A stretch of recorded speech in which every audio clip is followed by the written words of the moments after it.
From the arena to the front office, this is Scoreboard. This episode is powered by Swyftx. Hi, it's Chris Titley here, and on today's episode of Scoreboard, the podcast, I'm joined by Shannon Seebohm, head coach of the Townsville Fire in the WNBL. Shannon, thank you so much for being part of this series. Oh, no worries, Chris. Thanks a lot for having me. We're sitting here on Wednesday, the 9th of July. I'm wearing my maroon jumper this morning because it is Origin Decider in the Rugby League. I know you are born in South Australia, so there might be huge amounts of interest in the Origin, but you are the head coach of the Townsville Fire, so I'm asking for a prediction for tonight. Oh, mate, I got to go with Queensland. I'd be in trouble if I didn't. But no, I've got. I'm into it. My wife's from New South Wales, so she's a Blues supporter, and I've actually got some family up here at the moment, so they're all Blues. So I'll be me and my 6-month-old son are the only two Queenslanders in the house. So it's it's us against the world today. But I reckon Queensland will get it done. Yes, I hope so. We'll see. We'll see if this podcast ages well. Shannon, I'm curious to know how's your 2025 been so far? It's been a huge year for you guys last year in the WNBL in the season. And where's July sitting at in amongst it all? Oh, it's been great. 2025 has been really good. I think we obviously had a pretty successful season with the Fire, and then during the off season the league changed hands and all those types of things. So lots of exciting things I think are ahead, and just pretty much finalising our roster right now and starting to get ready to start pre-season in 2 months. So it's things are happening, and looking forward to getting into next season already. Yeah, next season's such a huge season. I've had a chat to Victoria Denholm and Jenny Sager about their plans and what they're thinking. The change of ownership. Are you excited about the new ownership group and where the league can go? Yeah, absolutely. I think it's it's a breath of fresh air, and I'm really interested to see, I guess, the direction that they're looking to take us and what their overall vision is going to be, and just where the league can get to. I think you look at the NBL. And what's kind of happened with that over the last few years and, I guess over the last decade. And they've made huge strides from being a league that was kind of tethering on the edge of not existing to now being extremely strong and just continues to grow every year. So, hopefully our game can do the same. And, in 4 or 5 years, you'll see the WNBL absolutely flying. Take us back to 2014, I think was your first year in the WNBL. Do you want to talk about that, the moment you started coaching your first game with the Flames, and then where the league was then and where the league is now? Oh, yeah. Well, I definitely know the salaries have changed, and they're going up, which is great. Look, I mean, I was 27, I think, 26 or 27, I think, when I started coaching the Flames. So obviously, it's unusual, I suppose, to be a head coach at that age. So I was definitely, I didn't know what I didn't know. So went in full of confidence and enthusiasm and all those things, and had a good first year there. And then that's obviously over time sort of grown, and I've learned a lot along the way. And found myself in Townsville for the last 6 years, and I've loved every minute of it. And in terms of what you've built at Townsville, again, you've won a championship, you've made the finals, and you've been coach of the year, etc. When you came to Townsville in 2019 and 2020 season, what was it like then? And I suppose looking back and reflecting and pausing now on what you've achieved, what do you think you've achieved, and also the next chapter? Yeah, look, I mean, when I coming into Townsville, I knew it was a club that had a lot of success, the 5 or 6 years previous to me getting there. And, I was aware of the strong, passionate supporter base that they had here. I guess for me, coming in, I was coming in right on the end of the Susie Bakovic era. So Susie had just retired from playing. And I sort of came in and was the first team post Susie, and we didn't have a great season, and honestly, probably same thing. I didn't probably fully understand the importance of building a strong culture and having a really strong set of values that the team were about, and being able to, I guess, maybe like hold players a bit more accountable to standards and things as well was a little bit new to me. I was probably 30 at the time, I think, something like that, or 31, whatever it was. And yeah, probably just thought the game was a bit more about the X's and O's, and realised really quickly that probably wasn't the case. So, I think sort of the last 5 years since, we've sort of put a real emphasis on culture and character of people. That we have a strong set of core values now that we kind of stick to and we recruit to every year. And I think that's really allowed me to have a very clear roadmap every year as to what we want to do with the team and what direction we want to go. And also it's sort of molded a little bit, I think, of that identity of how we play. And, the people of Townsville are a big reason for why I went that way. And I want them to see a team play every week that plays hard and plays the right way and share the ball. And you can really see that team spirit and commitment to the city of Townsville out there on the court. And, I think that's really paved the way for us to build some sustainable success. There's a lot to unpack there. I'm going to start with the first thing about the values and the principles. Did you 2019, 2020, did you come in with a 5-year plan or a 3-year plan or a 1-year plan? How did you kind of frame it at the start? Yeah, look, I mean, obviously I had a vision in terms of what we wanted to do. But again, to be honest with you, it was probably 80% how we wanted the team to play and the style of play, so to speak. That was a pretty big thing in basketball, and probably 20% culture. And honestly, now it's probably 50-50 and maybe even 55-45 or 60-40. And it's culture first. The basketball stuff is secondary. And even just my day-to-day with the team, I think, has changed. Like, my assistant coaches do a lot more of the skill development and things like that, and working with the players and everything. And obviously I still do a lot of coaching, but a lot more of it now is just the discussions I have with players before and after practice, and trying to build relationships with people, and and obviously working with the team overall in terms of like reminding them on the daily basis how important it is that we come and train hard, and we are relentless every game, and we are professional in our approach, and all of those things. It's probably really transitioned to more of that than even just the on-court X's and O's coaching. Yeah, I'm also curious to know where winning is in all of that. Obviously, winning is important, and getting things on the scoreboard from a public-facing point of view is important from a bandwagon and a fan point of view. But where's winning in terms of winning games on your ledger of importance?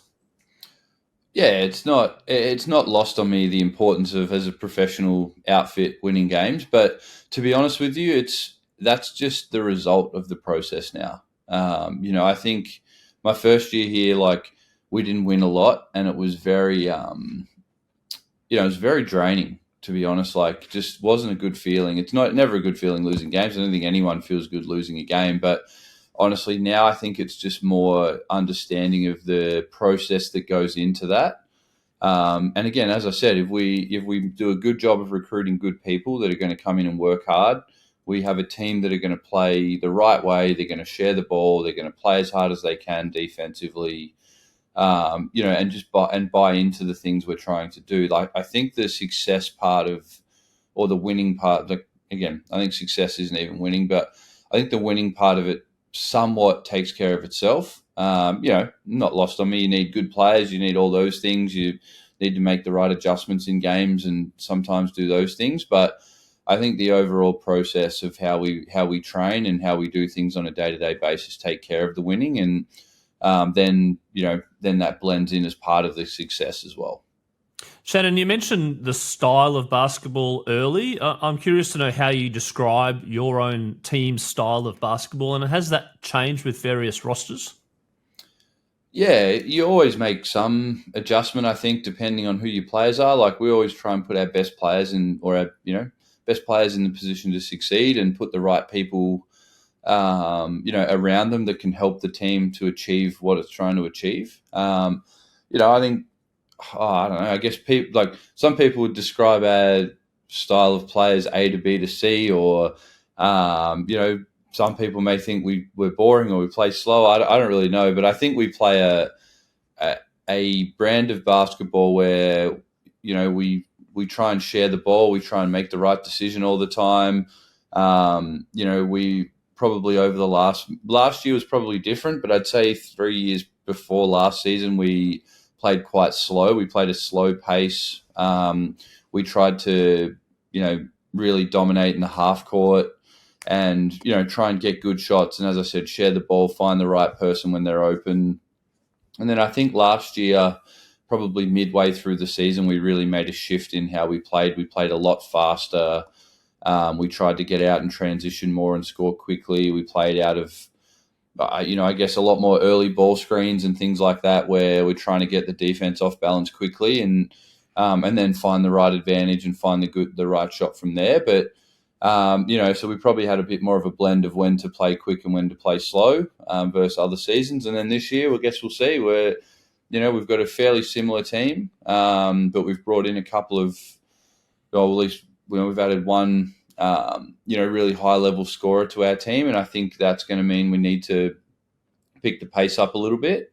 It's going to be exciting. It's going to be hopefully a slightly different brand of basketball from the Townsville Fire this year, and I guess we'll see how we go. I've chatted to a couple of coaches on the podcast, John Buchanan, Scott Roth, Sandy Brondello, etc., and they talk about the roles of each individual players in the team and getting that right. How have you focused on that from the starting five to the bench players to the person that wants to be on the bench or wants to get on the court to the person that wants to start? How do you balance all that? Yeah, that's I guess that's the key, isn't it? Like you sign this team of players and then you've got to try and help each individual find a role within that's going to allow not just them to be successful, but them to come in and help the team be successful. And I think the teams that can balance that out the best are usually the ones that come out on top. And I think you often see in sport there's that champion team or team of champions. And I think the amount of times I've seen, not just in basketball, but football, cricket, everything, netball, like it's not always the team of the superstar team that gets it done. It's the team that have the right balance. And, we always try and do that where we may have two or three players that are your quote unquote go-to players or superstars. And then it's about putting the right people with them and making sure you balance out. Do we have players that can play, that can defend, players that can make shots to spread the floor for some of these players to go to work? Do we have size? Do we have rebounding? And then it's, in our preseason, we have a lot of discussions with our players about what their role is. Obviously, in recruiting, the same thing.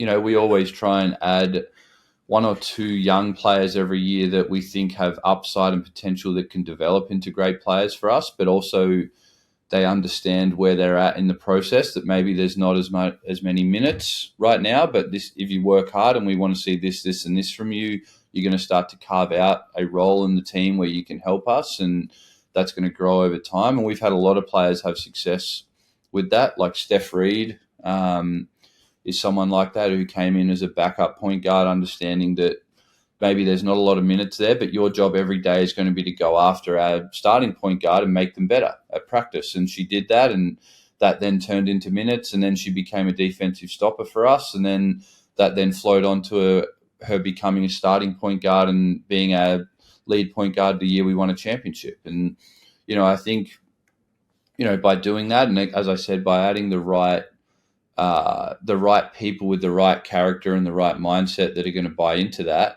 and that want to put the work in, I think that's been part of why we've been able to have a lot of, I guess, players that have flown under the radar maybe for other teams come in and have success here and then go on to representing Australia and playing overseas and doing a lot of things like that.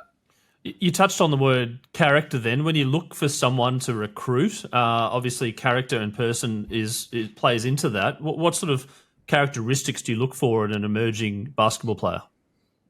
Yeah, look, I guess it starts with if I were to ask somebody about you, what would they tell me? And if they're not telling me that they're a kind person, a good teammate, a hard worker, then we're probably not going any further than that, to be honest. They're the things that we really want to know about people. And I think, as I said, I think if you can get people like that, you're going to have a good chance to have a harmonious team. If you have a harmonious team, they're going to enjoy being around each other. If they enjoy being around each other, then they're going to like playing together. If they like playing together, then they're going to go out and play at the level of intensity and with the toughness and play as hard as they can for each other. And then I think that's when you've got a chance to actually do something. So if you combine that with, talent, then I think you've got a winning recipe. And that's probably, it's not rocket science. I don't think it's just that simple thing. If I were to call up another coach or another person that played with one of those players, what are they going to tell me about them? And if it doesn't start with, they were a great teammate or a great person or a hard worker, then I don't think, I don't think it's going to pan out. That's a really interesting point about external validation. It's almost like a reference check on a CV. Yeah, absolutely. That's right. That's right. So, and I think, and that's usually the thing in basketball is most people, and probably in outside of basketball and work life as well, and all those things like, you speak to people and most people aren't going to put their reputation on the line for someone if they don't believe in them. And, obviously I speak to all the players as well and get a bit of a gut feel. And I think that's maybe that's not always the right way to go, but I trust my gut pretty heavily. I think you talk to someone, you usually can get a good feel for what they're going to be like. And, if I feel good about that and I feel like they are going to come in and fit into what we're trying to do and they tick the boxes in terms of our values and our culture and the role we want them to play and those things, then I think it's, it's usually panned out pretty well. You touched on the word trust there just for a second, trusting you as the coach, trusting the process, trusting the style, and then the players as teammates trusting each other. How do you manage that? How do you get that in the mold as well? Yeah, well, I think, as I said, I think for me, building the trust with the player, it comes back to that relationship piece. And, as I said, I speak to every player that we recruit in that process. I think one big thing with trust is being really honest. And I'm always very honest with them about where they're at, where they would be within our team, what things they need to work on as well. So I try and be very honest with that. And then I think it's just, as I said, I when they come into our team, I really try and make an effort to build a connection. And that's a thing that's done, not just once or catching up with them once and every now and then, but it's talking to them every day. And I really try and have a touch point with every player on our roster every single day. And it might be as simple as, like a high five after practice and telling them they did a good job, or telling them, hey, I know we spoke about this last week and I noticed you trying to do a better job of that, or, hey, I really liked when you did this today. So just trying to have those touch points and build that connection. And, I think the other side of it for that, on their side, is them, having confidence in my ability as the coach.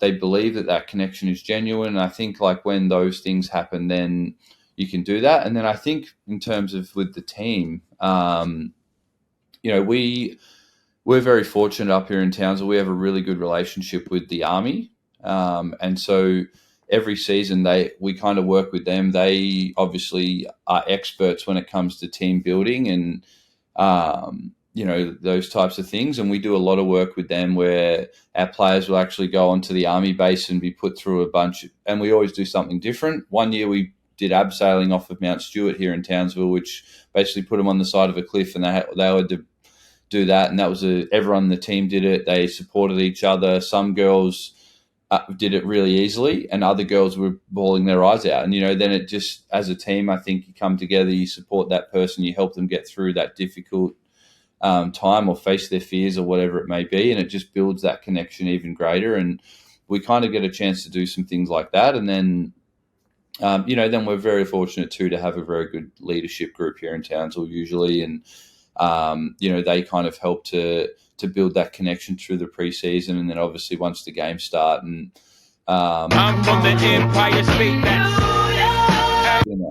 It's been it's been something that has really helped, I think, us to build strong teams over time. And Shannon, the coach-player relationship, you want to trust them, you want to know them as people, you want to become friends with them. Is there a bit of a grey area sometimes when you're actually really quite close to this group and maybe you have to deliver some bad news or be a little bit empathetic, I suppose, to some instances?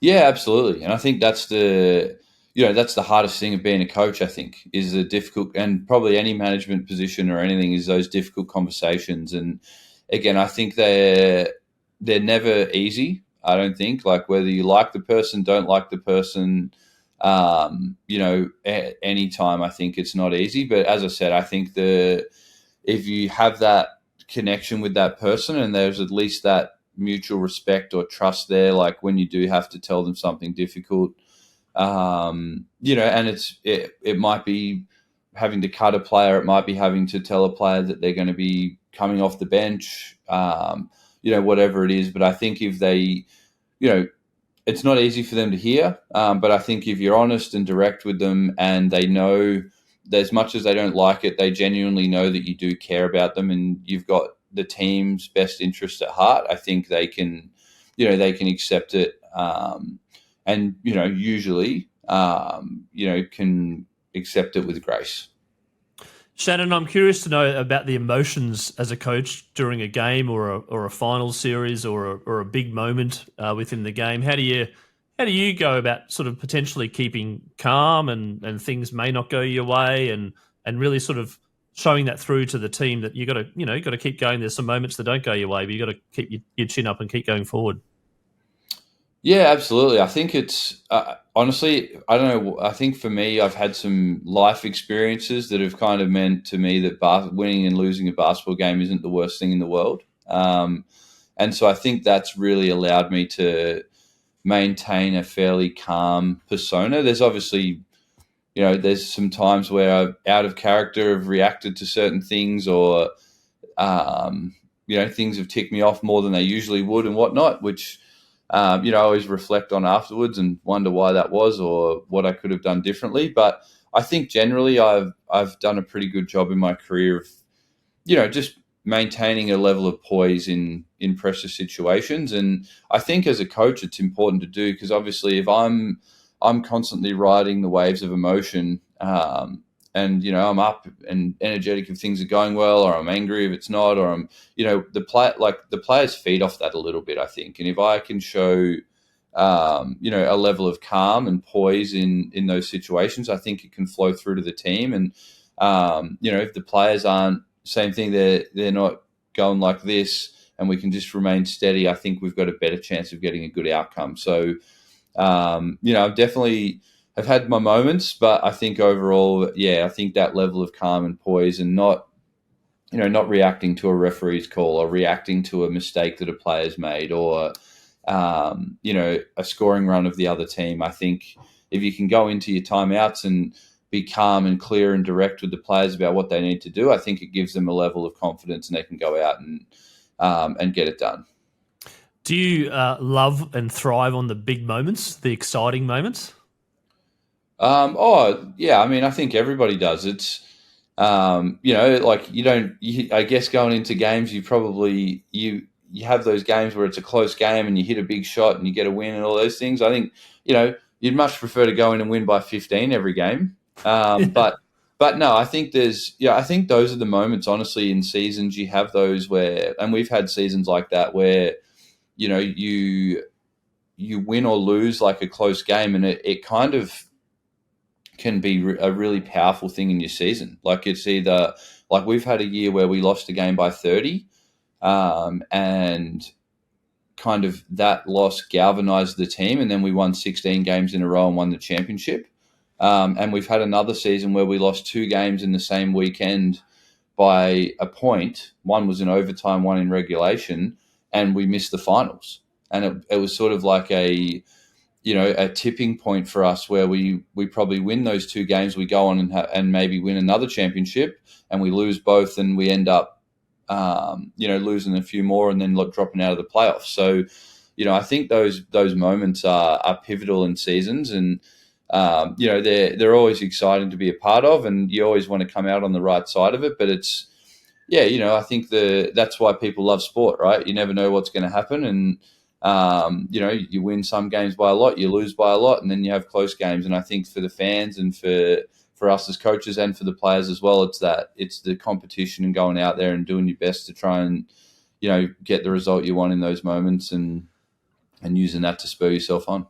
And reflecting on last year's performance, obviously not getting the trophy, but getting to the final, how do you position the players there? There would have been some deep sadness after the final series, but at the same point in time, you made the finals, and then to pick them up this year and go, right, we're going again, and let's taste victory this year. How do you kind of pick them up a little bit from that?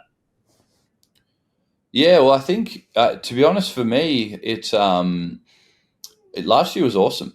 It was, I know we lost the championship games and those things, but I think for myself as a coach, like learning a little bit more about me, and I guess like why I love coaching too. Like we had a team that no one really expected a great deal of last year.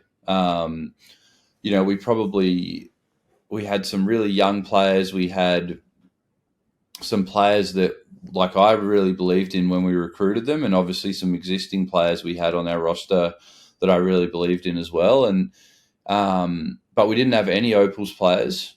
We had an import that we'd signed who got injured before the season, so didn't arrive, and then we had a player that we signed in their place who probably just didn't quite fit our team. And it honestly, like we had this great year and we had a lot of success. We saw a lot of development out of our players, and we lost the championship. And to be honest, 3 days after that, realized that, for myself, like whether we'd won or lost, I actually had felt the same, because 2 years prior we won the championship, and I can remember how amazing it was at the time. We won the game, so happy, lift the trophy, all of those things. We had a parade in Townsville. That all finished. All the players left Townsville, and and then you're like, oh, okay, cool, that was good. Now I'm going to get on to recruiting the next team and getting ready for next year and all those things. And this year when we lost, we were disappointed. After the game, I was like, oh, that sucks. Whatever.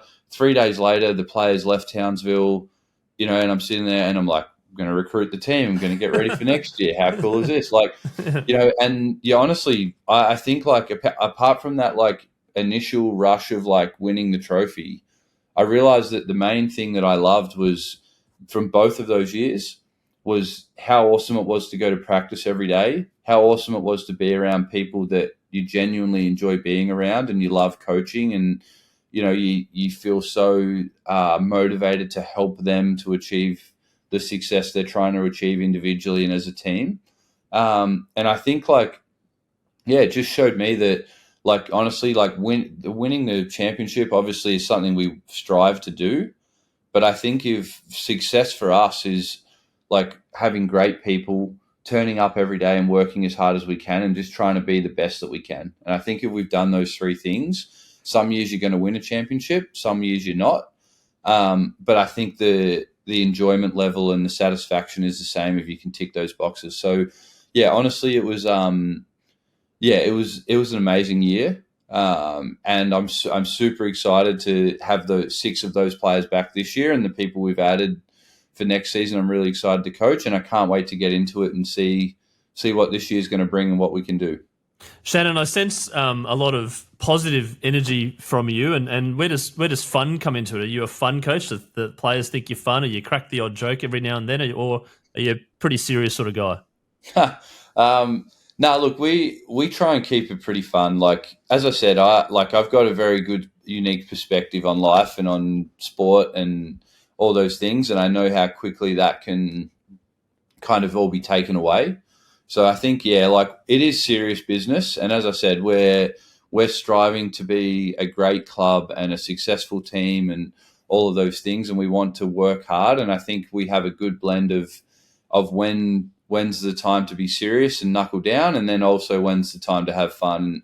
We do a lot of joking around here in Townsville. We, I love to laugh with the players and keep it light for them. I don't want them to be just constantly serious business, all those things, because I think that's where stress comes in and that impacts performance. And I'd rather them feel really light and upbeat going into a big game than like stressed and worried and those things, because I think, again, it's going to get a better performance out of them. But yeah, mate, definitely joy's part of one of the values that we have here, and we definitely try and live up to that every day. And make sure that whilst it is a very serious job and it's a cutthroat job and all those things, that we enjoy every part of it and try and make fun part of what we do every day. Shannon, those values that you mentioned, are they shareable or are they sort of internal? Yeah, no, definitely. So one of them is relentless effort. So we want to play as hard as we can every day. In every game, we want to make sure that we can walk off the floor saying we played harder than the opponent. Professional excellence is another one. So basically, we want to do all the little things that we can do individually to be ready to play at our best. And that's all encompassing. So, on the floor at practice, off the floor, what are we doing? Are we getting enough sleep? Are we eating the right food? Are we reading the scouting report? All of those things. If you're injured, are you doing everything you can to do your rehab and get back on the floor as quick as you can? So all those things. Stronger together is another one. So it brings the team factor into it. So we obviously want to play as a team. We want to share the ball. Really be able to put we before me. So like we kind of talked about that. So every player wants to play 35 minutes a game. Not everyone can. So if you're not playing 35 minutes a game, can you still put the team before yourself and do all the things to get yourself to that point where you can be contributing and doing that? But also, while you're not, are you pushing the other player you matched up against at practice every day? Are you being a positive member of the team on and off the floor? In the games, are you being vocal from the bench and staying engaged in the game? So, all those things are important. And then, as I said, joy's the fourth one. So, just turning up every day, and loving what you do, and again, like part of that's not always going to be fun, but, I think like a big thing, part of that is if you love the process, so if you're passionate about your basketball and you love being around the team, you're a positive member of the team, you laugh and you do all those things every day, then you'll start to love what the process produces. So, that's a big part of what we do. And as I said, that's, they're kind of the things that every year I look at when we're recruiting players. Do they fit into those boxes, and can they do the things that we know need to be done within those values? I love the word joy there. It's just such a great word. It sums up. It's not fun. It's not energy, etc. But there's this whole lot of elements, unwritten description around that word joy. So congratulations on putting that in terms of your values. Shannon, I'm going to touch on you for a second. I always ask my guests their scoreboard moment, which is a moment in their life which is pretty vivid, feels like yesterday, that you can remember easily, and from that moment on, things changed. Yeah, definitely. I've probably got two. So the first one for me was what I guess drove me to want to be a basketball player.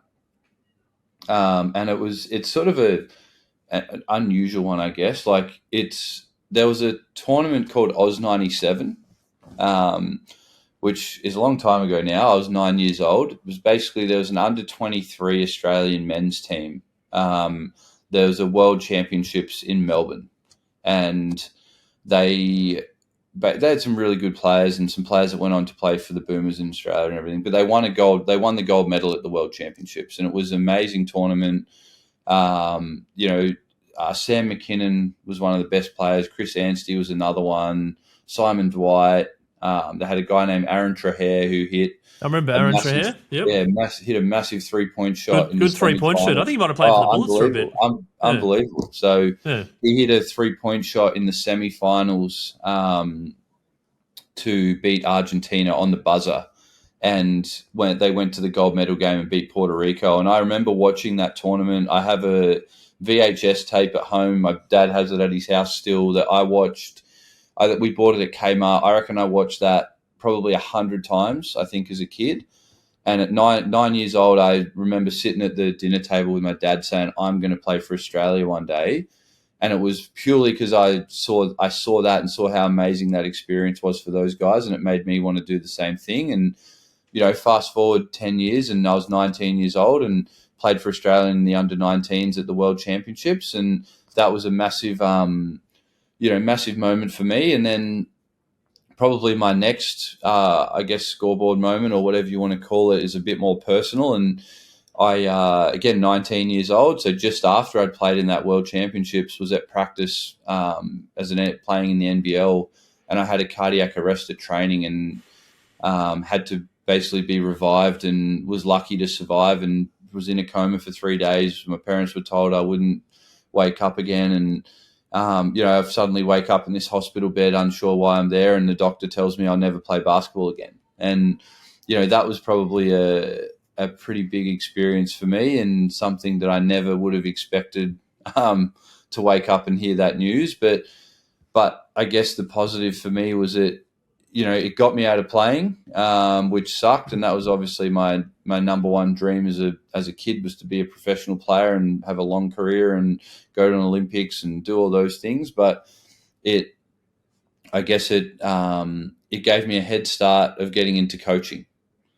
And I think if I'm being really true to myself, like I don't know what I would have been as a player, but I think I've really found my calling is to be a coach, which I never would have thought, and never honestly had any aspirations of doing. But I definitely think I've found something that, I'm meant to be doing, I'm passionate about, and now I get to really help other people be able to chase their goals of playing for Australia and being WNBL players and WNBA players and playing in Europe and making money and doing all those things that they have aspirations of doing. So, I think those two things are probably two moments in my life that I really can look back on and say that's why I was able to do what I was able to do. And, I guess don't know what the coaching thing's going to do for me next or where life's going to take me next, but I've been very lucky to have a career like I've had, and get to go to work every day and do something that I love. So I'm definitely very fortunate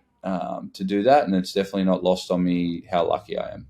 Yeah, absolutely. Thank you for sharing that story, a deeply personal story. And I do think you found your calling as a coach, and the way that you come across and portray yourself as a coach and where life might lead you. Fun fact, I was doing my research about that under-19 tournament. There's a couple of stars played in that tournament, if you recall.